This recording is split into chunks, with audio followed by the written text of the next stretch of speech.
came home from the hospice one Tuesday evening and sat down on the edge of my bed and started crying. Not gently. The kind that takes your breath.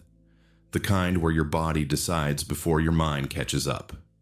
I sat there for 10 minutes trying to locate what was wrong, and I couldn't find it. Nothing in my day had been mine to cry about. I'd lost no one. No conversation had cut me. No memory had surfaced.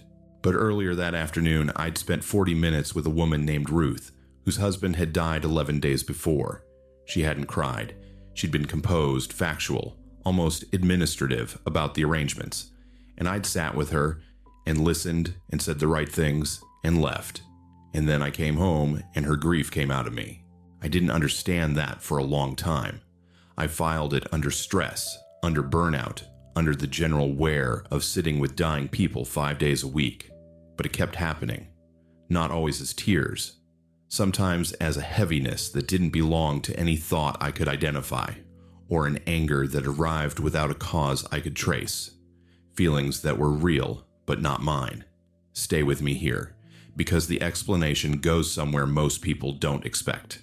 The simplest version, the one neuroscience gives you, starts with the mirror neuron system. Discovered in the early 90s, initially in macaque monkeys, then mapped extensively in humans. The finding was specific. Certain neurons fire not only when you perform an action, but when you observe someone else performing it. Your brain, at a neural level, rehearses what it watches. Researchers extended this into emotion. When you see someone in genuine pain, your brain activates regions associated with your own experience of pain. Not identically, but substantially. Your nervous system doesn't fully distinguish between witnessing suffering and experiencing it. A meta-analysis in Neuropsychology Review confirmed what clinicians had suspected. The mirror neuron system is moderately correlated with both emotional and cognitive empathy. The people who feel more when they watch someone else feel. Their mirror systems are more active, not damaged, doing precisely what the architecture was designed to do, just doing more of it.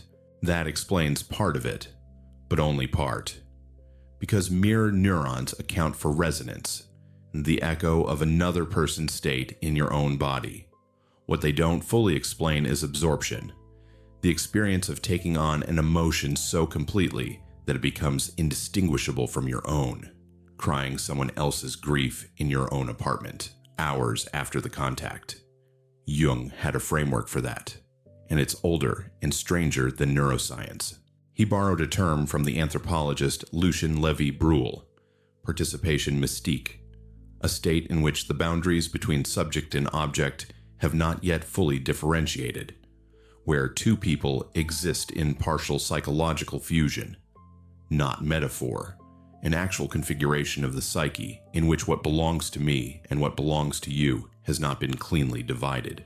In Psychological Types, Volume 6 of the collected works, Jung described participation mystique not as a primitive relic, but as the default state, the original condition of the human psyche, before individuation, before the long, difficult work of becoming a distinct self. The boundaries between people are thin, porous. What one person carries psychically, the other can receive without either of them choosing it. Here's where it gets uncomfortable. Western psychology operates on the assumption that you are a self-contained unit. Your emotions belong to you. Your anxiety is generated inside your own system. The therapeutic model depends on this. Locate the source within, process it, move on. Jung challenged that directly. In Volume 8 of the collected works, he described psychic energy as something that moves, that flows, that follows a conservation law. It cannot be destroyed, only redirected. When it withdraws from one part of the personality, it doesn't vanish, it goes somewhere, and in states of participation mystique, which he believed were far more common than modern people want to admit, it can go into another person, not figuratively, structurally. The psyche receiving emotional material that originated somewhere else. This is the terrifying part. If Jung is right, if the boundaries between psyches are not walls but membranes, then some of what you've been carrying may never have been yours. The grief you can't trace to a loss, the anxiety that has no object, the heaviness that arrives when you walk into certain rooms or sit with certain people and stays with you long after you've left. That material may have entered you through a boundary you didn't know was open. And the reason this is terrifying rather than merely interesting is the implication for identity itself. If part of what you feel comes from outside you, then the question, who am I, becomes harder to answer than it already was.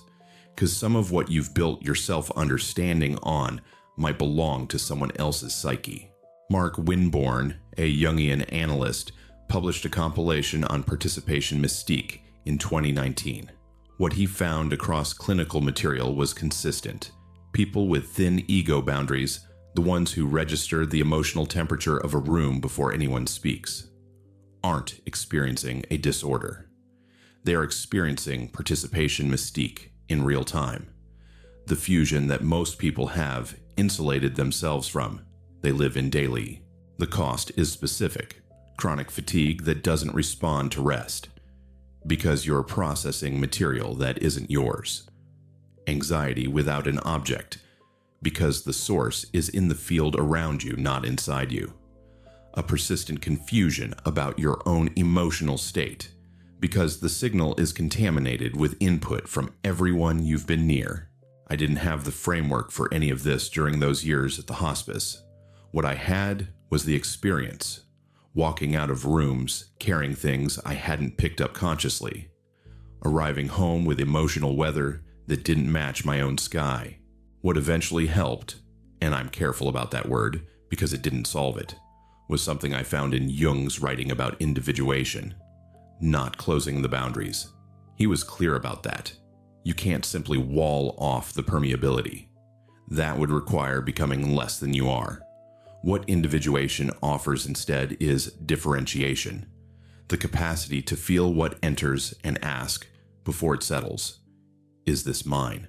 Not to stop feeling, to know what you're feeling, to recognize the difference between your grief and someone else's that found its way in through the membrane you were born with.